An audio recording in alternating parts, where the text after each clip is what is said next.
అధికారంలోకి వచ్చిన ఏడాదిలోపే అన్నదాత సుఖీభవ పథకం అమలు చేసే రైతు పక్షపాతిగా చంద్రబాబు నిలిచారని మంత్రాలయం టీడీపీ ఇన్ఛార్జ్ ఎన్ రాఘవేంద్రారెడ్డి అన్నారు.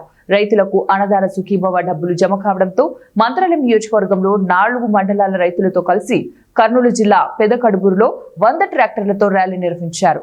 సుమారు 4 కిలోమీటర్ల మేర సాగిన ర్యాలీ అనంతరం బస్టాండ్ సర్కిల్లో ముఖ్యమంత్రి చంద్రబాబు నాయుడు చిత్రపటానికి వరి ధాన్యంతో మంత్రాలయం టీడీపీ ఇన్ఛార్జ్ ఎన్ రాఘవేంద్రారెడ్డి అభిషేకం నిర్వహించారు.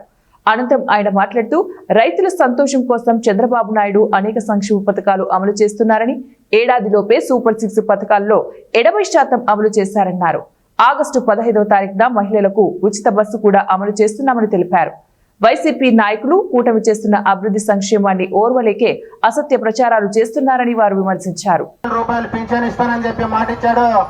అదే ప్రకారంగానే 4,000 రూపాయలు కూడా ఎవరైనా గత గవర్నమెంట్ ఇవ్వాల్సిన డబ్బు మనం ఎందుకు ఇవ్వాలనుకుంటారు.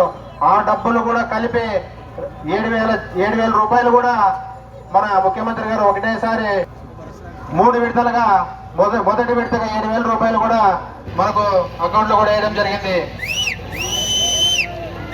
రేపు ఒక్కటే లేదు, ఎల్లుండి 15వ తారీఖు అక్క చెల్లెమ్మలు బస్సులో కూడా ఎక్కడికి ప్రయాణం చేసినా ఫ్రీగా ప్రయాణం చేసే సౌకర్యం ఏదైతే మాట ఇచ్చాడో అది కూడా 15వ తారీఖు జెండా ఊపి ప్రారంభిస్తామని చెప్పి తెలియజేసుకుంటున్నా.